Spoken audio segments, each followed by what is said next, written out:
آفاق کے گوشے گوشے میں، قرآن سنا کر دم لینا، اب رکنا نہیں، اب تھمنا نہیں، اب رکنا نہیں، اب تھمنا نہیں، فردوس میں جا کر دم لینا، اب رکنا نہیں، اب تھمنا نہیں، فردوس میں جا کر دم لینا، آفاق کے گوشے گوشے میں، قرآن سنا کر دم لینا۔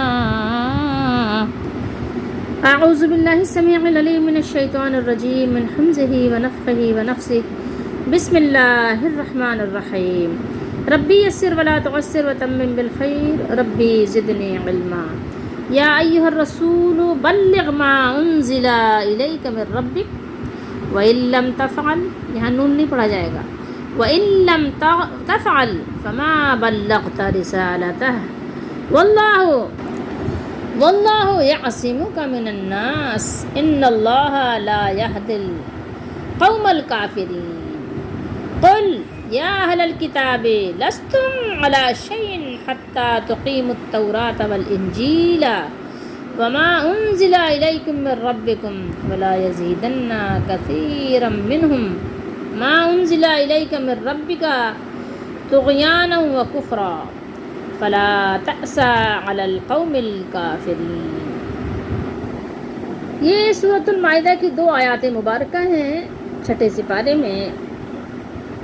اے رسول، ترجمہ کنز ایمان کا ہے، اے رسول پہنچا دو، پہنچا دیجئے جو کچھ اترا، جو کچھ نازل کیا تمہیں آپ کی طرف آپ کے رب نے، آپ کے رب نے جو کچھ نازل کیا آپ پر، یا جو کچھ نازل ہوا آپ پر آپ کے رب کی طرف سے، ما انزل الیک من ربک، آپ کے رب کی طرف سے، اور ایسا نہ ہو تو تم نے، یعنی یہ کہاں بات ہے، ترجمے میں تھوڑا سا الٹا سیدھا ہے، جیسے سمجھنے میں دشواری ہو، اور اگر یعنی آپ صلی اللہ علیہ وآلہ وسلم نے پیغام پہنچانے میں یہ کام اس طرح نہیں کیا جس طرح کہ اللہ تعالیٰ کی منشا ہے، تو تم نے اس کا کوئی پیام نہ پہنچایا۔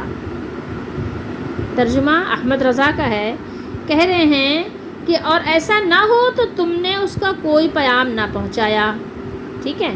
تو ترجمہ ایسا کر دیا ہے کہ اگر بیچارہ کوئی کم سمجھ والا پڑھے تو وہ سمجھے ہی نہیں کہ کیا پڑھا میں نے، کیا سمجھا میں نے، کچھ نہیں، ٹھیک ہے، تو بس ایسے ہی پڑھ کے گزر گیا۔ یعنی اگر اللہ تعالیٰ کا پیغام، قرآن کا پیغام، نبی کریم صلی اللہ علیہ وسلم کے پاس جو اللہ کا پیغام آیا ہے، اگر نبی کریم صلی اللہ علیہ وآلہ وسلم نے اس پیغام کو نہیں پہنچایا، یعنی وَإِن لَّمْ تَفْعَلْ، اگر آپ نے ایسا نہیں کیا تو آپ نے اس کا کوئی یعنی پیغام نہیں پہنچایا، ٹھیک ہے، اس کا کوئی پیام نہ پہنچایا، یہاں ترجمے میں ہے۔ اور اللہ تمہاری نگہبانی کریں گے لوگوں سے، یعنی لوگوں سے اللہ آپ کی حفاظت فرمائیں گے۔ آپ پیغام جب پہنچائیں گے، لوگوں کی طرف سے پتھراؤ ہوگا، گالیاں لوگ بکیں گے، آپ صلی اللہ تعالیٰ علیہ وآلہ وسلم پر طعن و تشنیع کریں گے، اذیتیں پہنچائیں گے، اللہ تعالیٰ آپ کا حامی و ناصر ہوگا۔ آپ کی جان کے دشمن بن جائیں گے، لیکن آپ کی جان کی حفاظت اللہ تعالیٰ کا ذمہ ہے، اللہ تعالیٰ آپ کی حفاظت فرمائیں گے۔ یعصمک من الناس، لوگوں سے اللہ تعالیٰ آپ کو بچائیں گے، بچانے والی ذات وہی ہے۔ بے شک اللہ کافروں کو راہ نہیں دیتا، ٹھیک ہے۔ یہ دیکھیے یہاں پر اللہ نے فرمایا کہ نبی کریم صلی اللہ علیہ وآلہ وسلم کی حفاظت لوگوں سے کون کرے گا؟ اللہ۔ اب ہم کہتے ہیں کہ جو ہمارا پیر ہے بنایا ہوا، جھوٹ موٹ کا جعلی پیر، نعوذ باللہ، اصلی پیر بھی نہیں بچا سکتا تو جعلی پیر کیسے بچائے گا؟ اگر واقعی کوئی متقی ہے تو وہ بھی اللہ نے اس کو بھی اختیار نہیں دیا، ہاں وہ دعا کر سکتا ہے ہمارے لیے، اور اس کی دعا کی برکت سے اللہ تعالیٰ ہماری حفاظت کر دیں، یہ اور بات ہے۔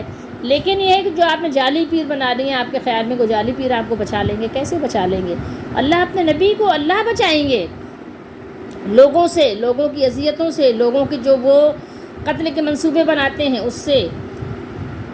اچھا، کافروں کو اللہ تعالیٰ راستہ نہیں دکھاتے، ہدایت نہیں عطا فرماتے۔ لا یہدی، جو قوم کافر ہے اللہ تعالیٰ اس کو ہدایت نہیں دیتے۔ تم فرما دو، آپ فرما دیجئے، آپ کہہ دیجئے، اے کتابیو، اے اہل کتاب، تم کچھ بھی نہیں ہو۔ میں کہہ رہی ہوں آپ کو اس کی جگہ، اے اہل قرآن تم کچھ بھی نہیں ہو۔ اہل قرآن، قرآن اپنے گھروں میں جوزدان میں سجا کر رکھنے والوں، یا قرآن کو ایسے ہی طوطوں کی طرح پڑھ لینے والوں، قرآن کو نہ سمجھنے والوں، قرآن پر عمل نہ کرنے والوں، تم کچھ بھی نہیں ہو۔ جیسے اہل کتاب کی بات ہے ایسے ہی اہل قرآن کی بھی بات ہے۔ آپ یہ نہ سمجھیے گا یہ تو اہل کتاب کی بات تھی، ہمارا تو اس مسئلہ ہی نہیں ہے، ہم تو بالکل بخشے بخشائے ہیں۔ نہیں جناب، آپ کو جہنم دیکھیں گے تو پسینہ آ جائے گا، نہیں، ایسا نہیں ہے۔ اللہ کا قانون سب کے لیے یکساں ہے۔ اے کتابیو تم کچھ بھی نہیں ہو، کچھ بھی نہیں ہو، جب تک نہ قائم کرو توریت، جب تک کہ تم تورات کو قائم نہیں کرو گے تمہاری کوئی حیثیت نہیں ہے، ٹھیک ہے، کوئی شے نہیں ہو تم، یوز لیس ٹیشو پیپر کی طرح پھینک دیے جاؤ گے۔ اور اگر تم انجیل کو نافذ نہ کرو تو تم کچھ بھی نہیں ہو۔ لستم علی شیء، تمہاری کسی بھی شے میں تمہارا شمار ہی نہیں ہوگا۔ اور جو کچھ تمہاری طرف تمہارے رب کے پاس سے اترا، یعنی نازل ہوا، انزلہ، نازل ہوا، یعنی اس کا کیا کرنا ہے، اہتمام کرنا ہے، اس کا نفاذ کرنا ہے، ٹھیک ہے، قانونی طور پر اس کو نافذ کرنا ہے اور اسی پر عمل درآمد کرنا ہے۔ اگر تم نے ایسا نہیں کیا تو تمہاری کوئی حیثیت نہیں ہے اللہ کے دربار میں، بالکل بیکار شے ہو۔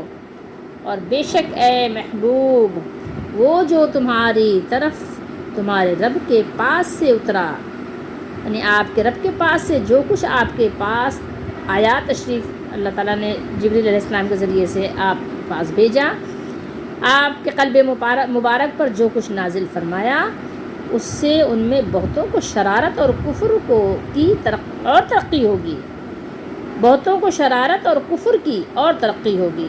یعنی یہ بات ہم نے پیچھے بھی پڑھا تھا، پیچھے بھی آیت نمبر 64 میں یہ مضمون اسی طریقے سے تقریباً گزر چکا ہے۔ بہتوں کو شرارت اور کفر میں ترقی ہوتی ہے، پروموشن ہو جاتی ہے ان کی۔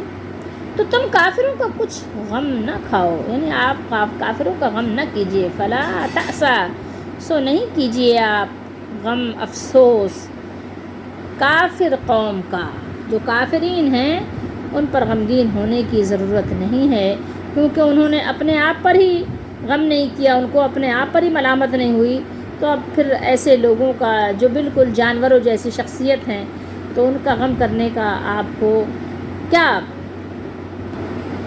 حاجت باقی ہے، کیونکہ انہوں نے تو اپنے آپ پر ہی ترس نہیں کھایا، اپنے آپ کو ہی نہیں بچایا۔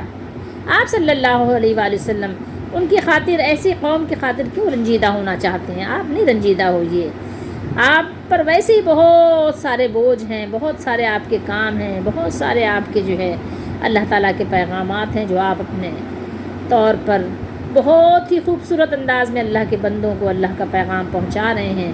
تو آپ تو اپنے فرائض منصبی کو بہت بخوبی، بہت خوبصورت انداز سے نبھا رہے ہیں، ان کافروں پر غم کر کے آپ اپنے وقت کو کیوں، کافروں پر آپ غم نہ کیجیے۔ ہمیں اور آپ کو چاہیے کہ کافروں کے لیے اپنا ٹائم ویسٹ نہ کریں۔ بخاری شریف کتاب التفسیر حدیث نمبر 4612، یہ آپ کے تابعی بزرگ ہیں مسروق رضی اللہ تعالیٰ عنہ بیان کرتے ہیں ام المومنین سے، ان عائشہ قالت، آپ فرماتی ہیں، من حدث ان محمد صلی اللہ علیہ وسلم کتم شیئا مما انزل علیہ فقد کذب واللہ یقول، کیونکہ اللہ تعالیٰ نے فرمایا ہے یا ایھا الرسول بلغ ما انزل الیک من ربک۔ فرماتی ہیں آپ ام المومنین عائشہ صدیقہ رضی اللہ تعالیٰ عنہ نے کہ جو شخص بھی تم سے یہ کہتا ہے کہ اللہ تعالیٰ نے رسول اللہ صلی اللہ علیہ وسلم پر جو کچھ نازل کیا تھا اس میں سے آپ نے کچھ چھپا لیا تھا تو وہ جھوٹا ہے۔ کیا ہے وہ؟ فرمایا فقط کذب، وہ جھوٹا ہے۔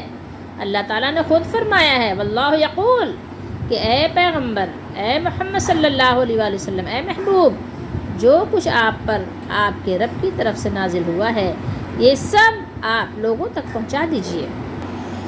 تو یہ قرآن و حدیث دیکھنے کے بعد اب تو مسلمانوں کو پکے طور پر ایمان لے آنا چاہیے کہ رسول اللہ صلی اللہ علیہ وسلم نے دین کو مکمل پہنچا دیا، کچھ کمی بیشی نہیں رکھی، کچھ چھوڑا نہیں کہ ہمیں اس میں نئی نئی بدعتیں ایجاد کرنی پڑیں۔ بخاری شریف کتاب العلم حدیث نمبر 111 بیان کیا ہے شعبی نے ابی جحیفہ سے، فرمایا قال قلت لعلی، حضرت علی رضی اللہ تعالیٰ عنہ سے پوچھا، انہوں نے کہا کہ حل عندکم کتاب، کیا آپ کے پاس کوئی کتاب ہے؟ قال لا، نہیں ہے میرے پاس، الا حرف استثناء، ہاں کتاب اللہ، ایک کتاب ہے اللہ کی کتاب، او فہم اعطیہ، ٹھیک ہے، یا فہم ہے، فہم وہ جو انسان کو اللہ تعالیٰ نے عطا کیا ہے، رجل مسلم، مسلمان کو جو فہم ہے، فراست ہے، شعور جس کو ہم اردو میں شعور کہتے ہیں، ٹھیک ہے، ادراک کہتے ہیں، کسی چیز کو سمجھ لینا۔ آپ نے ایسے انسان بھی دیکھتے ہیں جن کے اندر کوئی بھی سمجھ نہیں ہوتی بالکل، یعنی جانور، اللہ نے جیسے فرمایا نا کہ اولئک کالانعام بل ہم اضل، بلکہ اس سے بھی زیادہ یعنی آپ دیکھیں گے تو یعنی احمق نظر آئیں گے۔ جانور میں تو پھر بھی تھوڑا سا شعور ہوتا ہے، لیکن آپ کو جانوروں سے بدترین لوگ نظر آئیں گے۔ یہاں پر میں آپ کو ایک مثال دے کے بتاؤں، آپ کو شاید سمجھ آ جائے، ایک دو فقیروں کی مثال دوں، فقیر نہیں بلکہ بھکاری کہیں آپ، کہ رمضان کا مہینہ تھا، قرآن مجید کی کلاس کے لیے ہم لوگ جایا کرتے تھے، ہم نے دیکھا ہر روز ہمیں دھوپ میں ڈیلی بیسس پر، وہ ایک خاتون تھی کہ ایک برش تھا، برش کا جو یعنی جو دیوار ہوتی ہے نا، اس چھوٹی سی دیوار پہ ایک سائڈ میں بالکل کونے میں، بیچ میں نہیں کونے میں ایک بچہ لٹایا ہوتی تھی، دھوپ، تیز دھوپ گرمیوں کی، ایک بچہ لیٹا ہوتا تھا، خود کھڑی ہوتی تھی وہاں پر بھیک مانگنے کے لیے، ٹھیک ہے، اس کا کام یہ تھا ڈیلی روزانہ کھڑی ہوتی تھی، اس میں اس کا بیچارہ بچہ بھی جھلستا رہتا تھا، کالا ہو رہا تھا، خود بھی وہ جھلس کے کالی ہو رہی تھی، لیکن وہ وہاں پر ڈیلی وہ کھڑی رہتی تھی، یعنی اس کے اندر اتنا شعور بھی نہیں تھا کہ میں سائے میں بیٹھ جاؤں، کم از کم اگر مانگنا ہی ٹھہرا تو تمیز سے ہی مانگ لوں۔ اسی طریقے سے ایک مرتبہ ایک میڈیکل اسٹور پہ مجھے دوا لینی ہوئی، میں نے دیکھا کہ خاتون وہاں بیٹھی تھی، ایک بچہ تھا، اس کا بچہ قدرے بڑا تھا، اس کو کسی نے کچھ دیا، کسی سے کچھ مانگا، کچھ کھانے کو دیا، اس نے کیا کیا، اپنے ہاتھ سے ہی زمین کو صاف کیا، اسی ہاتھ سے اس نے کیا کیا، کھایا بھی اور بچے کو بھی کھلایا، یعنی بالکل یعنی شعور سے بھی آ رہی، جن کو یعنی بالکل جانوروں کی طرح زندگی ہے، لیکن جانوروں سے بدتر یہ اس لیے ہے کہ جانور کے اندر تو عقل نہیں ہے، جانور کے اندر تو وہ شعور آ ہی نہیں سکتا کیونکہ اندر عقل نہیں ہے نا، وہ مواقع بھی نہیں ہے ان کے پاس، لیکن انسان کے پاس عقل ہونے کے باوجود جب اس طرح کی جانوروں والی حرکتیں کرتا ہے تو وہ جانور سے بدتر ہو جاتا ہے، اس طرح سے آپ سمجھ لیجئے۔ لیکن مسلمانوں کو یہ فہم جو ہے نا وہ کافروں کو بھی نہیں ہوتا، وہ زندگی گزارنے کو کچھ طور طریقے دیکھ کے ڈاک کے سیکھ لیتے ہیں اور بات ہے، لیکن نہیں ہوتا۔ او فہم اعطیہ رجل مسلم، مسلمان کو ایک جو فہم دیا جاتا ہے۔ تو بہرحال میں آپ کو یہ حدیث اس لیے سنا رہی ہوں کہ آپ سمجھیے کہ نبی کریم صلی اللہ علیہ وسلم نے جو کچھ دیا بس یہی ہے اور اس کے علاوہ کچھ نہیں ہے۔ حضرت علی رضی اللہ تعالیٰ عنہ سے پوچھا کہ کیا تمہارے پاس کوئی کتاب ہے، یعنی اس کے علاوہ کوئی کتاب ہے؟ انہوں نے فرمایا کہ نہیں مگر اللہ کی کتاب، یعنی اللہ کی کتاب کے علاوہ، قرآن کے علاوہ ہمارے پاس کچھ نہیں ہے، یا پھر فہم ہے، ٹھیک ہے، بس فہم ہے۔ اور جو لوگ کہتے ہیں جن کو القاء ہو رہا ہے، الہام ہو رہا ہے، پتہ نہیں کیا ہو رہا ہے، یہ بھی ختم ہو گیا۔ یہ بھی بخاری شریف میں ہے کہ پچھلی امتوں پر تھا کہ وہ فرشتوں سے باتیں کر لیا کرتے تھے، لیکن اس امت میں نہیں ہے۔ اگر اس امت میں کوئی ہوتا نا تو حضرت عمر رضی اللہ تعالیٰ عنہ ہوتے کہ وہ کر لیتے باتیں، لیکن نہیں ہے اس امت میں کوئی، ٹھیک ہے۔ یا پھر فہم ہے جو وہ ایک مسلمان کو عطا کرتا ہے، کون؟ اللہ تعالیٰ۔ یا پھر جو اس صحیفے میں ہے، میں نے پوچھا اس صحیفے میں کیا ہے؟ انہوں نے فرمایا دیت اور قیدیوں کی رہائی کا بیان ہے، اور یہ حکم کہ مسلمان کافر کے بدلے میں قتل نہ کیا جائے۔ تو یہ جو صحیفوں کی بات ہو رہی ہے، حاضہ صحیفتی، تو یہ جو بیان کیا اس کا مقصد کیا ہے؟ یعنی وہ رسول اللہ صلی اللہ علیہ وسلم حدیثیں جس کے بارے میں آپ صلی اللہ علیہ وسلم نے فرمایا تھا دیت اور قیدیوں اور قتل سے متعلق جو بات، تو یہ وہاں پر اس کی بات یہاں پر یہ بیان کیا حضرت علی رضی اللہ تعالیٰ عنہ نے۔ اب ہمارے یہاں آپ دیکھیے کہ کتابوں کے انبار لگے ہیں، ہر فرقے کی اپنی اپنی کتابیں ہیں، ہر فرقے کے اپنے اپنے شجرے ہیں، کیا کہنے ہیں بھائی۔ اب ظاہر ہے جب قرآن انسان چھوڑ دے تو پھر جو جی چاہے کرتا پھرے۔ بہرحال رسول اللہ صلی اللہ تعالیٰ علیہ وآلہ وسلم نے جب آپ نے حج کیا، اور حج میں جو ایک بہت بڑا جمع غفیر تھا، تو وہاں پر آپ صلی اللہ تعالیٰ علیہ وآلہ وسلم نے کیا ارشاد فرمایا، ذرا وہ بھی سنیے۔ حجۃ الوداع کے موقع پر آپ صلی اللہ علیہ وسلم نے صحابہ کی طرف یعنی خطاب کرتے ہوئے مخاطب ہو کر آپ نے فرمایا، جس کی تعداد آپ جانتے ہیں کہ 1.25 لاکھ بتائی جاتی ہے، کہ یا کبھی ظاہر کسی کا اندازہ 1 لاکھ کا تھا، کسی کا 1.25 لاکھ کا، کسی کا 1,40,000 کا۔ تو اس جمع غفیر میں آپ صلی اللہ علیہ وسلم نے فرمایا، تم میرے بارے میں جب سوال ہوگا قیامت کے دن تو کیا کہو گے؟ تو انہوں نے سب نے جواب دیا تھا، نشہد انک قد بلغت وادیت ونصحت۔ مسلم شریف کی حدیث شریف ہے، اور کم و بیش کم و کاست بخاری میں بھی یہ الفاظ موجود ہیں، ہم گواہی دیں گے کہ آپ نے اللہ کا پیغام پہنچا دیا اور پہنچانے کا حق ادا کر دیا، اور خیر خواہی فرمانے کا آپ نے حق ادا کر دیا، تو ہم یہ گواہی دیں گے، نشہد انک، آپ کے بارے میں، قد بلغت وادیت ونصحت۔ سبحان اللہ۔ پھر آپ صلی اللہ علیہ وآلہ وسلم نے آسمان کی طرف انگلی کا اشارہ کر کے لوگوں کی طرف اسے سیدھا کرتے ہوئے فرمایا، اللہم اشہد، 3 مرتبہ آپ صلی اللہ علیہ وآلہ وسلم نے ارشاد فرمایا کہ اے اللہ آپ گواہ ہو جائیے۔ اب آپ دیکھیے کہ آپ صلی اللہ علیہ وسلم جب اشارہ فرمایا تو کدھر فرمایا؟ آسمان کی طرف، ٹھیک ہے۔ اور ہمارے ہاں لوگ اللہ تعالیٰ کو، بہت سے ایسے لوگ ہیں جو ہر جگہ مانتے ہیں۔ ہر جگہ کس طرح مانتے ہیں؟ بنفس نفیس مانتے ہیں، نعوذ باللہ، یہ بھی غلط ہے۔ بہت سے صوفیوں کا یہ طریقہ ہے، نہیں، اللہ عرش پر ہے، قرآن میں فرمایا جیسا اس کے شان کے لائق ہے، علی العرش استویٰ۔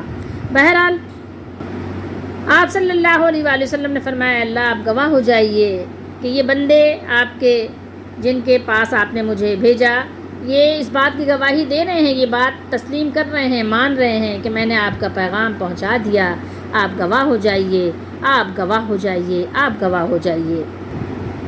اب آپ خود غور فرمائیے آیات مبارکہ کی روشنی میں اور احادیث مبارکہ کی روشنی میں کہ رسول اللہ صلی اللہ علیہ وآلہ وسلم نے اللہ کا پیغام پہنچانے میں نہ تو کوئی سستی کی، نہ ہی کوئی نعوذ باللہ غفلت کی۔ آپ صلی اللہ علیہ وسلم نے بڑے ہی خوبصورت انداز میں اللہ کا پیغام پہنچایا، صحابہ رضی اللہ تعالیٰ عنہم نے اعلان کیا، بھرے مجمع میں اعلان کیا، سب نے اس بات کو تسلیم بھی کیا۔ اور آپ نے یہ بھی حدیث میں پڑھا کہ حضرت علی رضی اللہ تعالیٰ عنہ سے جب سوال کیا گیا کہ کیا آپ کے پاس قرآن کے علاوہ بھی کوئی اور کتاب ہے، اہل بیت آل پاک آل اطہار کے پاس کوئی اور کتاب ہے، تو حضرت علی رضی اللہ تعالیٰ عنہ نے فرمایا کہ نہیں، کوئی ایسی کتاب نہیں ہے کہ جو اہل بیت کے پاس ہو یا جو ہمارے پاس ہو، بلکہ یہ بالکل باطل اور فضول بات ہے۔ آپ نے فرمایا کہ ایسی کوئی کتاب نہیں ہے، ہمارے پاس کیا ہے؟ اہل بیت کے پاس صرف اللہ کی کتاب ہے، بس۔ اور یہ بھی فرمایا کہ اللہ کی کتاب اور کتاب اللہ کی سمجھ بھی ہے، وہ سمجھ ہے جو کسی مسلمان کو عطا کی جائے۔ قرآن مجید بھی ہے، قرآن مجید کی جو مسلمانوں کو سمجھ عطا کی جاتی ہے، فہم اور فراست، وہ بھی اللہ نے عطا فرمائی ہے۔ سمجھ رہے ہیں بات کو آپ؟ یہ سمجھنا چاہیے ہمیں۔ واللہ یعصمک من الناس، اس آیت مبارکہ کا جو یہ حصہ ہے، اس کے نزول سے پہلے رسول اللہ صلی اللہ علیہ وآلہ وسلم کو خاص حفاظت میں لیا جاتا تھا، یعنی آپ کے لیے پہرا دیا جاتا تھا۔ لیکن جب اللہ تعالیٰ نے ارشاد فرما دیا کہ رسول اللہ کو خاص حفاظت میں اللہ نے لے لیا اور فرمایا کہ تم میرا پیغام پہنچاؤ، میں خود تمہیں یعنی لوگوں سے بچاؤں گا، تو پھر کیا ہوا؟ پھر ام المومنین ام عائشہ صدیقہ رضی اللہ تعالیٰ عنہ فرماتی ہیں کہ ایک رات رسول اللہ صلی اللہ علیہ وآلہ وسلم سو نہیں رہے تھے، میں بھی آپ کے پاس ہی تھی، میں نے عرض کی ہے اللہ کے رسول صلی اللہ علیہ وآلہ وسلم کیا بات ہے؟ آپ نے فرمایا کاش کوئی نیک آدمی میرا پہرا دیتا۔ تھوڑی ہی دیر گزری تھی کہ میں نے ہتھیاروں کی جھنکار سنی۔ رسول اللہ صلی اللہ علیہ وسلم نے پوچھا کون ہے؟ آنے والے نے کہا سعد بن ابی وقاص ہوں رضی اللہ تعالیٰ عنہ۔ رسول اللہ صلی اللہ علیہ وسلم نے فرمایا کیسے آنا ہوا؟ انہوں نے کہا اے اللہ کے رسول صلی اللہ علیہ وسلم میں آیا ہوں کہ آج رات آپ کا پہرا دوں۔ ام المومنین اماں عائشہ صدیقہ رضی اللہ تعالیٰ عنہ فرماتی ہیں کہ اس کے بعد رسول اللہ صلی اللہ علیہ وآلہ وسلم آرام سے سو گئے حتیٰ کہ میں نے آپ کے خراٹوں کی آواز سنی۔ یہ بخاری شریف کی حدیث شریف ہے۔ بخاری کی حدیث کا نمبر ہے 2885 اور مسلم کی حدیث کا نمبر ہے 2410۔ آپ کو معلوم ہونا چاہیے کہ رسول اللہ صلی اللہ علیہ وسلم کے دشمن بہت زیادہ تھے۔ اگر یہ بات کہی جائے تو مبالغہ نہیں ہوگا کہ سب سے زیادہ دشمن آپ صلی اللہ علیہ وآلہ وسلم کے ہی تھے۔ آپ کے جانی دشمن بھی تھے، آپ کی عزت کے بھی دشمن تھے، آپ کے ہر طرح سے دشمن ہر طرح سے زیادہ تھے۔ تو یقیناً ظاہر ہے کہ اگر عام انسان ہو تو پتہ نہیں اس کا کیا حال ہو، لیکن چونکہ ظاہر وہ اللہ کے رسول ہیں صلی اللہ علیہ وسلم، رسولوں کا ایمان، نبیوں کا ایمان کون تصور میں لا سکتا ہے؟ ان کا یقین بہت ہی محکم ہوتا ہے۔ تو بہرحال آپ صلی اللہ علیہ وآلہ وسلم کبھی کبھی ظاہر ہے اس بات کی آپ کو فکر ہوتی تھی، لیکن اس کے بعد نبی کریم صلی اللہ علیہ وسلم نے کبھی فکر لاحق نہیں کیا۔ جب یہ آیات مبارکہ نازل ہو گئیں تو جو آپ کا یقین محکم تھا وہ مزید سے مزید مضبوط سے مضبوط تر ہو گیا۔ ویسے تو یہ بات بھی بالکل سچ اور حق ہے کہ ہر ایک کی حفاظت، ہر ایک کی روزی، ہر ایک کا ہر کچھ، سبھی کچھ اللہ ہی کے ذمے ہے، اور بے شک اللہ کے بغیر کوئی کام کسی کا بھی ممکن نہیں ہے۔ لیکن رسول اللہ صلی اللہ علیہ وسلم کی یہ خاص خصوصیت ہے کہ آپ اللہ کا پیغام پہنچائیں۔ اللہ ہی آپ کا محافظ بھی ہے، اللہ حافظ و ناصر بھی ہے۔ دشمنوں کے مقابلے میں فتح اور نصرت سے اللہ تعالیٰ ہی سرفراز فرمانے والے ہیں۔ آپ کسی قسم کا خوف نہ کیجیے، غم اور حزن و ملال دل میں نہ لائیے۔ آپ کے دشمنوں میں سے کوئی بھی آپ کا بال بھی بیکا نہیں کر سکے گا۔ تو جب یہ آیت مبارکہ نازل ہوئی اس کے بعد پھر رسول اللہ صلی اللہ علیہ وسلم کے خیمے کا اگر پہرا دیا جاتا تو آپ صلی اللہ علیہ وسلم منع فرما دیتے۔ بلکہ حدیث شریف میں یہ بھی ہے کہ آپ صلی اللہ علیہ وسلم اپنے خیمے سے سر مبارک کو نکال کر لوگوں سے فرماتے یا ایھا الناس انصرفوا فقد عصمنی اللہ عز وجل، لوگوں تم چلے جاؤ، اللہ تعالیٰ مجھے بچائے گا، اللہ میری حفاظت کے لیے کافی ہے۔ ان اللہ لا یہدی القوم الکافرین، بے شک اللہ منکروں کو ہدایت نہیں دیتا۔ یعنی آپ صلی اللہ علیہ وسلم پیغام الہی کو پہنچاتے رہیے، آپ کا کام کیا ہے؟ پہنچا دینا ہے، آپ پہنچا دیجئے، اور یہ اللہ تعالیٰ کا اختیار ہے کہ جسے چاہے ہدایت عطا فرمائے اور جسے چاہے چھوڑ دیں ان کے اس کے حال پر، جیسا کہ اللہ تعالیٰ نے فرمایا لیس علیک ھداھم ولکن اللہ یہدی من یشاء۔ اے نبی صلی اللہ علیہ وسلم، آپ ان لوگوں کی ہدایت کے ذمہ دار نہیں ہیں، آپ کو ذمہ داری یہ نہیں دی گئی ہے، آپ کو تو ذمہ داری یہ ہے کہ آپ پیغام پہنچائیے، اور لیکن اللہ تعالیٰ ہی ہے جس کو چاہتا ہے ہدایت عطا فرما دیتے ہیں۔ اللہ تعالیٰ ہم سب کو ہدایت عطا فرمائے اور ہدایت پر ہی ثابت قدمی عطا فرمائے۔ فَإِنَّمَا عَلَيْكَ الْبَلَاغُ وَعَلَيْنَا الْحِسَابُ، تو آپ کا کام صرف ہمارے احکام کو پہنچا دینا ہے اور ہمارا کام حساب لینا ہے۔ وَإِن لَمْ تَفْعَلْ فَمَا بَلَّغْتَ، اس آیت کے بارے میں تفسیر طبری میں ہے کہ اگر آپ اسے لوگوں تک نہ پہنچائیں گے جس کے ساتھ ہم نے آپ کو بھیجا ہے تو پھر معلوم ہے کہ اس کا نتیجہ کیا ہوگا۔ تو حضرت علی بن ابو طلحہ نے حضرت ابن عباس رضی اللہ تعالیٰ عنہما سے روایت کیا ہے کہ اس کے معنی یہ ہے کہ اگر آپ صلی اللہ علیہ وآلہ وسلم نے قرآن مجید کی ایک آیت کو بھی چھپایا تو آپ نے گویا اللہ کے پیغام کو نہیں پہنچایا۔ اللہ اکبر! آپ ذرا تصور کیجئے، یہ سوچنا بھی نہیں کبھی، کسی کو خیال بھی نہ آئے، ورنہ انسان کا معاملہ بہت بگڑ جائے گا۔ اللہ کے رسول نے دین کو مکمل پورے طریقے سے آپ نے پہنچا کر اس کو مکمل کر دیا۔ اب اس میں کچھ بھی کمی بیشی کرنے کی کسی کو کوئی نہ اجازت ہے نہ اختیار ہے۔ بخاری شریف کتاب التوحید ہے، حدیث نمبر ہے 7420۔ حضرت زید بن حارثہ رضی اللہ تعالیٰ عنہ کے بارے میں ہے کہ وہ آئے اور انہوں نے شکایت کی، یشکو نبی کریم صلی اللہ علیہ وسلم سے شکایت کی۔ فجعل النبی صلی اللہ علیہ وسلم یقول اتق اللہ وامسک علیک زوجک، آپ صلی اللہ علیہ وسلم نے فرمایا اللہ سے ڈرو اور اپنی بیوی کو اپنے پاس ہی رکھو۔ ام المومنین اما عائشہ صدیقہ رضی اللہ تعالیٰ عنہ نے بیان کیا کہ اگر رسول اللہ صلی اللہ علیہ وآلہ وسلم کسی بات کو چھپانے والے ہوتے، یعنی دین کی بات جیسے علماء چھپا لیتے ہیں اور لوگ چھپا لیتے ہیں، چھپانے کی بھی بات ہم بتاتے ہیں آپ کو کس کس طرح سے لوگ کیا کیا چھپاتے ہیں، چھپانے والے ہوتے تو اسے ضرور چھپاتے، اگر چھپانے والے ہوتے آپ صلی اللہ علیہ وسلم کچھ بھی تو اسے ضرور چھپاتے، لیکن آپ صلی اللہ علیہ وسلم نے کچھ بھی نہیں چھپایا۔ یہ بات یعنی واضح کرنا مقصد ہے ام المومنین کا۔ بیان کیا کہ چنانچہ زینب رضی اللہ تعالی عنہ تمام ازواج مطہرات پر فخر سے کہتی تھی کہ تم لوگوں کی تمہارے گھر والوں نے شادی کی اور میری اللہ تعالیٰ نے 7 آسمانوں کے اوپر سے شادی کی۔ اب آپ دیکھیں یہاں پر بھی ایک سوال آ رہا ہے کہ 7 آسمانوں کے اوپر سے شادی ہوئی ہے، یعنی یہ صحابہ کرام کا، صحابیات کا، ازواج مطہرات کا ایمان اور عقیدہ تھا کہ اللہ تعالیٰ 7 آسمانوں کے اوپر عرش پر ہے، ٹھیک ہے، تو 7 آسمانوں کے اوپر سے شادی کی۔ عربی میں بھی دیکھ لیجئے تاکہ آپ کو صحیح سے یقین آ جائے، ٹھیک ہے۔ یہ ازواج نبی صلی اللہ علیہ وسلم نے یہی فرماتی تھی زینب رضی اللہ تعالیٰ عنہ، زوجکن اہالیکن وزوجنی اللہ من فوق 7 سماوات، ٹھیک ہے۔ کیا فرماتی ہیں؟ سبع کس کو کہتے ہیں آپ؟ 7 سماوات، آسمان، 7 آسمانوں کے اوپر، یعنی اللہ تعالیٰ نے میری شادی کی، ٹھیک ہے۔ باقی سب کی شادی تو کیا ہے ان کے اہل والوں نے، ان کے گھر والوں نے کی ہے۔ یہ یہاں پر بات یہ ہے کہ نہیں چھپایا، اصل بات یہ ہے کہ رسول اللہ صلی اللہ علیہ وسلم نے کچھ بھی کتاب اللہ سے چھپایا نہیں، دین کی کوئی بات چھپائی نہیں۔ محراب کیسے چھپاتے ہیں؟ خواتین کو کوئی اچھی ڈش بنانی آتی ہے تو وہ اس طرح بھی چھپا لیتی ہیں کہ جناب دوسرے کو اس کی ریسیپی، اس کی ترکیب نہ بتاؤ، کہیں ایسا نہ ہو کہ یہ بھی ہماری طرح پکانے لگ جائے، اس کی بھی تعریف ہو۔ اسی طریقے سے کسی نے کسی اچھی کٹنگ، اچھی سلائی آتی ہے وہ بھی چھپا لیتے ہیں، کہ اچھی جگہ سے شاپنگ کی وہ بھی چھپا لیتے ہیں، نہیں بتاتے کہ کس دکان سے یہ ملی ہے۔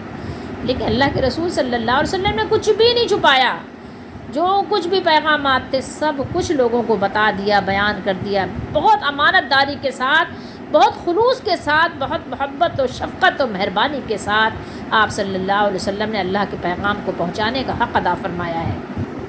اور میں اور آپ تو اتنے بخیل ہیں کہ کسی کو صحیح بات بتاتے ہیں تو اس میں بھی کچھ نہ کچھ چھپا لیتے ہیں، کسی کو صحیح مشورہ دیں گے تو اس میں سے بھی کچھ نہ کچھ چھپا لیں گے، ایسے لوگ ہیں، غلط ترکیبیں بتا دیں گے، اللہ معاف کرے۔ تو یہ رسول اللہ صلی اللہ تعالیٰ علیہ وآلہ وسلم کے متعلق کبھی گمان بھی نہیں کیا جا سکتا۔ قرآن اور حدیث کی روشنی میں یہ ساری باتیں واضح ہمارے درمیان موجود ہیں۔ یہاں اللہ تعالیٰ نے یہ بات بیان فرما دی، بالکل واضح کر دی، قُلْ يَا أَهْلَ الْكِتَابِ لَسْتُمْ عَلَىٰ شَيْءٍ حَتَّىٰ تُقِیمُوا التَّوْرَاةَ وَالْإِنْجِیلَ وَمَا أُنزِلَ إِلَیْکُم مِّن رَبِّکُم۔ اس میں قرآن بھی آ گیا ہے، ٹھیک ہے۔ یہاں تورات اور انجیل کا نام ہے، اور یہاں جو آپ صلی اللہ علیہ وسلم پر آپ کے رب کی طرف سے نازل ہوا قرآن یا حدیث کی صورت میں ہے، حدیث قدسی ہو یا آپ صلی اللہ علیہ وسلم کا کوئی اور فرمان ہو، آپ کا عمل ہو، آپ کا حکم ہو، جو کچھ بھی ہے، جو بھی دین ہے، جب تک کہ اس کا نفاذ نہیں ہوگا انسان کی کوئی وقت نہیں ہے اللہ کی بارگاہ میں۔ جب تک کہ آپ کے دین کے پورے اصولوں کو، قواعد کو اپنی عملی زندگی میں نافذ نہیں کریں گے، آپ کچھ بھی حیثیت نہیں رکھتے، آپ ایک بیکار اور فضول قسم کی، یعنی کہنا چاہیے کہ مخلوق ہیں۔ اور اس کے علاوہ جیسے کہ آپ کے گھروں میں کیڑے مکوڑے ہو جاتے ہیں تو آپ کیا کرتے ہیں؟ اسپرے کر کے ان کو ختم کر دیتے ہیں، اور کوئی ان کا افسوس اور ملال نہیں کرتا۔ آپ کی حیثیت بھی بالکل ایسے ہی ہو جائے گی جیسے آج ہے۔ آپ دیکھ لیجئے، کبھی سیلاب میں بہا دیے جاتے ہیں، پہلے بھی ہوا ہے، اور کبھی جو ہے پانی میں ڈبو دیے جاتے ہیں، اور کبھی زلزلوں میں مار دیے جاتے ہیں، کبھی ہوائیں اور کبھی طوفان اور کبھی سونامی، کبھی کچھ مختلف طرح کی آپ کو اذیتیں مل رہی ہوتی ہیں، کبھی انسانوں کی صورت میں اور کبھی آپ کے حکمرانوں کی صورت میں، کبھی کسی صورت میں، کبھی کسی صورت میں آپ کا کوئی افسوس بھی نہیں کیا جاتا۔ آپ کے لیے نہ زمین روتی ہے، نہ آسمان روتے ہیں، نہ فرشتے دعا کرتے ہیں، کچھ بھی نہیں ہوتا۔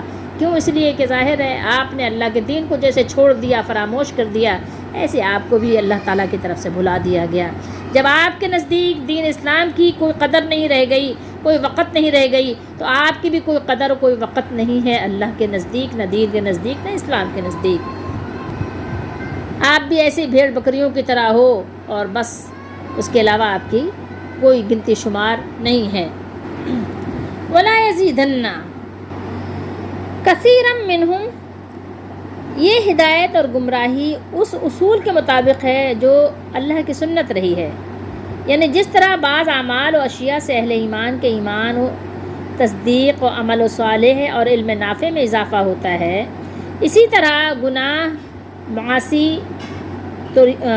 طغیانی کہیں آپ، سرکشی کہیں، بغاوت کہیں، ان کے اس میں یعنی گناہوں سے زیادتی ہوتی ہے، بڑھ جاتے ہیں ان کے گناہ۔ یہ آپ آسان انداز میں سمجھ لیجئے۔ اس مضمون کو اللہ تعالیٰ نے قرآن کریم میں متعدد جگہ بیان فرمایا ہے، بار بار یاد دہانی کروائی ہے۔ اور مزید اگر آپ اس کو آسان انداز میں سمجھنا چاہیں تو جیسے یہ نا کہ آپ کی صحت، اگر آپ اپنی صحت کا خیال رکھتے ہیں، اس کے اصولوں پر چلتے ہیں، تو آپ کی صحت کیا ہوتی ہے؟ بہتر رہتی ہے، اچھی رہتی ہے، بیمار کم سے کم ہوتے ہیں، ٹھیک ہے۔ لیکن اگر آپ اپنی صحت کو چھوڑ دیتے ہیں تو ظاہر ہے روزمرہ ڈیلی بیسس پہ کچھ نہ کچھ آپ کو لگا ہی رہتا ہے، بیمار رہتے ہیں۔ تو یہی بالکل اسی طریقے سے سمجھ لیجئے کہ اگر آپ ہدایت کے راستے کو تلاش کرتے ہیں، ہدایت پہ چلتے ہیں، تو پھر آپ کے لیے کیا ہوتا ہے؟ ہدایت میں اضافہ کرنے کے تمام تو قرآن مجید سے فائدہ ان لوگوں کو ہوتا ہے، احادیث سے، سنت سے ان لوگوں کو فائدہ ہوتا ہے جن کی زمین اچھی ہے، جن کا سینہ اچھا ہے، جن کا دل اچھا ہے۔ ورنہ تو ظاہر ہے ایسے زمینوں میں آپ ایسے لا کے خوب مطلب بہترین سے بہترین بیج ڈال دیں تو کچھ بھی فرق نہیں پڑتا۔ ایسے ہی وہ سینے جو بیکار سے ہیں تو خوبصورت سے خوبصورت بات بھی ان کے اندر اثر پذیری کا کچھ بھی یعنی اثر انداز نہیں ہوتی، وہ کچھ بھی اثر نہیں ہوتا۔ تو یہ سمجھ لیجئے، ورنہ تو قرآن کیا ہے؟ قرآن ایمان والوں کے لیے ہدایت ہے، شفا ہے، ٹھیک ہے۔ لیکن جو لوگ ایمان نہیں لاتے ان کے کانوں میں گرانی ہے، وہ بہراپن پیدا کر دیتا ہے یہ قرآن، اور یہ ان کے حق میں کیا ہے؟ یہ ان کی یعنی سمجھ لیں اندھا کرنے کو بڑھا دیتا ہے، نابینا اور ہو جاتے ہیں۔ جیسے کہ نوح علیہ السلام نے کہا تھا نا کہ اللہ میں ان کو جتنا بلاتا ہوں اتنا ہی بھاگتے ہیں، ان کے بھاگنے میں اضافہ ہو جاتا ہے، ٹھیک ہے۔ یہ فرار اور ہو جاتے ہیں، مطلب ان کا یہ مفرور جگہ جگہ یہ نہیں چھپتے ہی پھرتے ہیں یہ، ٹھیک ہے۔ تو یہی بات ہے بالکل۔ اور اللہ نے بھی اس بات کو سورہ بنی اسرائیل میں واضح فرما دیا ہے کہ وَنُنَزِّلُ مِنَ الْقُرْآنِ مَا هُوَ شِفَاءٌ وَرَحْمَةٌ لِّلْمُؤْمِنِينَ وَلَا يَزِيدُ الظَّالِمِينَ إِلَّا خَسَارًا، اور ہم قرآن کے ذریعے سے وہ چیز نازل کرتے ہیں جو مومنوں کے لیے شفا اور رحمت ہے، اور ظالموں کے حق میں تو اس سے نقصان ہی بڑھتا ہے۔ بات یہ ہے کہ آپ یہ بات جان لیجئے کہ اگر یہ کفر و طغیان میں ترقی کریں گے تو پھر ظاہر ہے کہ ان پر عذاب بھی آئے گا، اور جب ان پر عذاب آئے گا تو پھر آپ لوگوں کو غم کرنے کی ضرورت نہیں ہے، افسوس کی کوئی وجہ نہیں ہے، کیونکہ انہوں نے خود جو بویا وہ کاٹا۔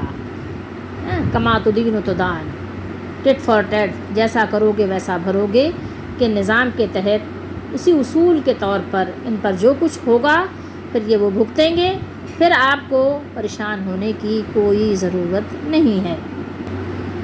اب آئیے اس آیت مبارکہ کی روشنی میں دیکھتے ہیں کہ ہمارے لیے کیا سبق ہے۔ کیا ہم اللہ کے پیغام کو پہنچا رہے ہیں کہ اب رسول اللہ صلی اللہ علیہ وسلم کے بعد کسی رسول کو آنا نہیں، آپ کی نبوت کے بعد کسی کو نبوت ملنا نہیں، تو اب یہ کام کس کے ذمے ہے؟ کنتم خیر امۃ اخرجت للناس تأمرون بالمعروف وتنہون بالمنکر، ہے نا قرآن میں، سورہ آل عمران میں ہم پڑھ چکے ہیں۔ اب آپ بتائیے کہ اس کے تحت اس روشنی میں دیکھیے کیا ہمارے پاس اس کی فرصت ہے ہی نہیں۔ ہمارے نظام ایسے بن گئے ہیں کہ ہمیں بس کھانے کمانے کے علاوہ کچھ بھی یاد نہیں ہے۔ خوب کماؤ، خوب کھاؤ، خوب عیش کرو، وقت ملے سال میں 1 مرتبہ 2 مرتبہ تفریح گاہوں پہ تفریح کر کے آ جاؤ، گھوم آؤ، کبھی آپ ملک سے باہر چلے جاؤ، کبھی ملک کے اندر آپ جو ہماری جگہیں ہیں سیر و تفریح کے لیے مخصوص کی گئی ہیں، آپ کبھی وہاں کے چکر لگا لو، پہاڑی علاقوں میں گھوم کے آ جاؤ، بس گھومو پھرو، کھاؤ پیو، شاپنگ کرو، عیش کرو، موج کرو، ہنی مون مناؤ، بس اور کیا مقصد رہ گیا ہماری زندگی کا؟ کچھ بھی نہیں ہے۔ آپ بتائیے آپ کو کیا اپنے سبق یاد ہے؟ کیا آپ اللہ کا پیغام پہنچا رہے ہیں؟ نبی کریم صلی اللہ علیہ وسلم کی سنت ادا کر رہے ہیں؟ کچھ اور نہیں کر سکتے تو کم از کم قرآن سیکھ کے قرآن کا پیغام تو پہنچائیں۔ ارے قرآن کا پیغام پہنچانا تو دور کی بات ہے، سننا بھی گوارا نہیں ہے۔ اگر فرصت ہوتی ہے تو لمبے لمبے ڈرامے دیکھتے ہیں، فلمیں دیکھتے ہیں، کہانیاں سنتے ہیں، کہانیاں پڑھتے ہیں، ڈائجسٹ پڑھتے ہیں، سب کے لیے وقت ہے. اگر وقت نہیں ہے تو صرف قرآن کے لیے وقت نہیں ہے. افسوس سننے کا بھی وقت نہیں ہے، نہ عورتوں کے پاس نہ مردوں کے پاس. ٹائم بہت ہے، خدام لگے ہوئے ہیں، خادم ہیں، کام کرنے والے ہیں، ہاتھ بٹانے والے ہیں، لیکن پھر بھی ہمارے پاس فرصت نہیں ہے. گھنٹوں گھنٹوں لوگوں سے فون پر باتیں کر لیتے ہیں، 1 گھنٹہ بات کرنا ہو تو کر لیتے ہیں، لمبی لمبی باتیں ہو رہی ہیں، فضول باتیں ہو رہی ہیں. اس کے لیے وقت ہے. آدھے گھنٹے کی کال، 1 گھنٹے کی کال، 15 منٹ کی کال، 20 منٹ کی کال کر لیتے ہیں. آج اس سے باتیں، اس کی چغل خوری، اس کی غیبت، اس کی فضول بات، خریداری کی کہانیاں، کیا خریدا تم نے، کیا پکایا تم نے، کیا کھایا تم نے، بچوں کو کون سے اسکول میں ایڈمیشن کروایا ہے، کہاں کی شاپنگ کی، کون سا ہال بک کروایا ہے. فضول باتیں، 1000 باتیں ہیں. لیکن اگر 15 منٹ سے زیادہ کی نصیحت ہو وہ بھی نہیں سنی جاتی. 15 منٹ کی بھی نہیں سنی جاتی بھائی. 15 منٹ کا کہاں ہے ہمارے پاس، 15 منٹ بھی نہیں سنی جاتی. اگر 1 گھنٹے کی ہو تو کہتے ہیں بھائی اتنا ٹائم تھوڑی ہے ہمارے پاس. حالانکہ آرام سے آپ کچن میں کام کرتے ہوئے بھی سن سکتے ہیں. آپ لیٹے ہوئے دوسری چیزیں سننے کے بجائے قرآن تو سن لیں. کم از کم قرآن کا ترجمہ تو سن لیں ایک مرتبہ زندگی میں. عہد تو کر لیں کہ 1 دفعہ سن لیں، مرنے سے پہلے، قبر میں جانے سے پہلے. نہیں، لیکن ہمارا بھی، ہماری قوم کا بھی وہی حال ہے کہ جس قوم کی طرف رسول اللہ صلی اللہ علیہ وسلم بھیجے گئے تھے، جس قوم کی اصلاح اور ہدایت کے لیے سیدنا محمد رسول اللہ صلی اللہ علیہ وسلم کو مبعوث فرمایا گیا، ان کی کوئی بات بھی درست نہیں تھی. اسی طریقے سے ہماری بھی کوئی بات درست نہیں ہے. ہر بات میں ٹیڑھا پن ہے. سیاسی طور پر بھی وہ بدنظمی اور انتشار کا شکار تھے، ہمارا بھی یہی حال ہے. معاشی طور پر ان کی بدحالی کی مثال نہیں تھی، ہمارا بھی یہی حال ہے. ہماری بھی کوئی مثال نہیں ہے. ہم اتنے معاشی طور پر تباہ حال ہو چکے ہیں کہ ہماری کوئی مثال نہیں ہے، کوئی مثال نہیں ہے. اخلاقی لحاظ سے ان کے ہاں بھی گنگا الٹی بہہ رہی تھی، ہماری گنگا بھی الٹی بہہ رہی ہے. شراب نوشی، جوا بازی، بدکاری، سرداری، دولت مندی، ان کے ہاں کیا تھا؟ ان کے ہاں یہی امیروں کی علامت تھی، یہی برگر فیملیز کی، ایلیٹ کلاس اشرافیہ کی علامت تھی. ہماری بھی یہی علامات ہیں. قتل، ظلم کو وہ شجاعت سمجھتے تھے، ہمارا بھی یہی حال ہے. معصوم بچیوں کو زندہ درگور کرنے کو تقاضائے غیرت سمجھتے تھے، ہمارا بھی دیکھ لیں کہ آج کتنے علاقے ایسے ہیں کہ بچیوں کو سنتے ہیں کہ اگر تو ان کے ہاں افسوس ہوتا ہے. مطلب مختلف طریقے سے ہمارے ہاں بھی بچیوں کا جو حال ہے وہ ہے. سب کی بات نہیں ہو رہی، لیکن بہت ساری چیزوں میں ابھی ہم اسی طور پر اسی طریقے پہ چل رہے ہیں. اسراف اور فضول خرچی کو وہ سخاوت سمجھتے تھے، ہمارا بھی یہی حال ہے. اسراف ہو، فضول خرچی ہو تو بے انتہا مال نکل آتا ہے. ضرورت کا مال تو اگر 100 روپے بھی ہو تو وہ بھی نہیں نکلتا ہے. آپ دیکھیں، ایک اللہ وحدہ لا شریک کی عبادت ان سے نہیں ہوتی تھی، ہمارا بھی یہی حال ہے. ایک اللہ کی عبادت نہیں کرتے، پتہ نہیں کتنے الہ بنائے ہوئے، ان کے 360 بت تھے، ہمارے تو اس میں 3060 ہوں گے. اتنے سارے خانقاہیں، اتنے سارے جو ہے درگاہیں، اتنے سارے عبادت گاہیں کہہ لیں آپ، وہاں عبادتیں ہو رہی ہیں، ان کو پکارا جا رہا ہے، منتیں مانی جا رہی ہیں، نذرانے چڑھائے جا رہے ہیں. کیا کچھ نہیں ہو رہا ہے. کہیں جنتی دروازے ہیں، کہیں جنتی گھر ہے، کہیں پتہ نہیں کیا اس سے گزر گئے تو بس جنت میں چلے گئے. بتائیں ذرا حال کیا ہے ہمارا حال کیا ہے. اور کوئی روکنے ٹوکنے کو تیار نہیں. کہیں مزاروں کا غسل ہو رہا ہے، عرس تو ہو ہی رہے تھے، اب تو غسل بھی مزاروں کے ہو رہے ہیں، مزاروں پہ چادر چڑھ رہے ہیں، اور کعبے کی مثال دی جاتی ہے، کعبے پہ بھی چادر پردہ چڑھا ہوا ہے. وہ عادتیں جو وہاں عرب کے لوگوں کی، یعنی کہنا چاہیے عادتیں جنہوں نے بگاڑ دی تھیں، ان کی دھاندلیاں تھیں، ان کی معاشی زندگی کو انہوں نے درہم برہم کر دیا تھا. انہیں کے منہ میں لگام دینے کے لیے، ان کی گندی عادتوں کو دور کرنے کے لیے، ان کی وحشیانہ طبیعت کو بدلنے کے لیے، جو انہوں نے اپنی وحشی پن کو یعنی دلکش غلاف چڑھا دیا تھا، ہمارا بھی یہی حال ہے کہ ہمیں بھی چاہیے کہ ان سب کو بے نقاب کریں. کر رہے ہیں؟ نہیں، کچھ بھی نہیں. اپنے آپ میں لگے ہوئے ہیں، اپنے آپ میں مصروف ہیں، بیوٹی سالون میں بیٹھے ہوئے ہیں، پارلر میں بیٹھے ہوئے ہیں، اپنے آپ کو بس ڈینٹنگ پینٹنگ کروا رہے ہیں، کھا رہے ہیں، پی رہے ہیں، ہنس رہے ہیں، گھوم رہے ہیں، پھر رہے ہیں، بس. ان کے یہاں بھی قبائلی عصبیتیں تھیں، ٹھیک ہے، عصبیتوں کے اس میں وہ بھی بھول بھلائیوں میں وہ بھی بھٹک رہے تھے. ہمارے یہاں بھی عصبیتیں ہیں. ہے نا. ہم بھی عصبیتوں کے قبائلی چکروں میں، ہم بھی بھول بھلائیوں میں گھوم رہے ہیں. ٹھیک ہے. تو اللہ نے اپنے نبی کو حکم دیا کہ لا الہ الا اللہ کی ضرب سے ان کو ریزہ ریزہ کر دیجئے. اور ہمیں اور آپ کو بھی یہ حکم ہے کہ ہم بھی اٹھیں اس کار عظیم کے لیے. ہمارے نبی کے پاس بھی کچھ نہیں تھا، نہ کوئی خدام تھے، نہ کوئی خاندان. آپ کے پاس بھی صرف اللہ کا نام تھا، اور ساری قوتوں کا سرچشمہ بھی یہی، ساری توانائیوں کا منبع بھی یہی.